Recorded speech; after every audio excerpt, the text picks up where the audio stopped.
I just spent Monday, Tuesday morning at my old school talking to Sec 2 and 3 girls, and on Tuesday, the Sec 1 girls as well. And one of the things, this girl came up to me, and basically my talk was about I found my passion late in life, right? And I have no regrets whatsoever. I left a very successful job and a very well-paying job to do something that I really loved. And so my whole talk to the girls was about find your passion in life, because you want to wake up every single morning being happy about what you're about to do for the next 8 hours, for the rest of your life.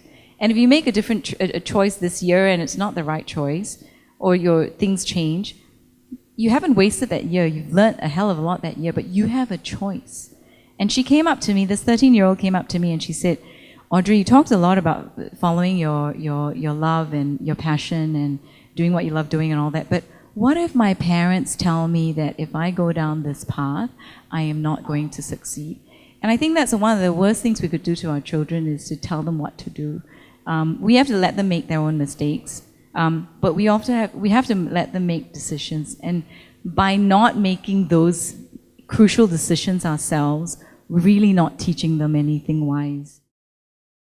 Creativity can never be replaced, and that's something that we should focus on. So something with soul, like cooking or art, is extremely difficult to replicate with technology, with robots, and probably going to take another few hundred years for someone to be able to create something with soul.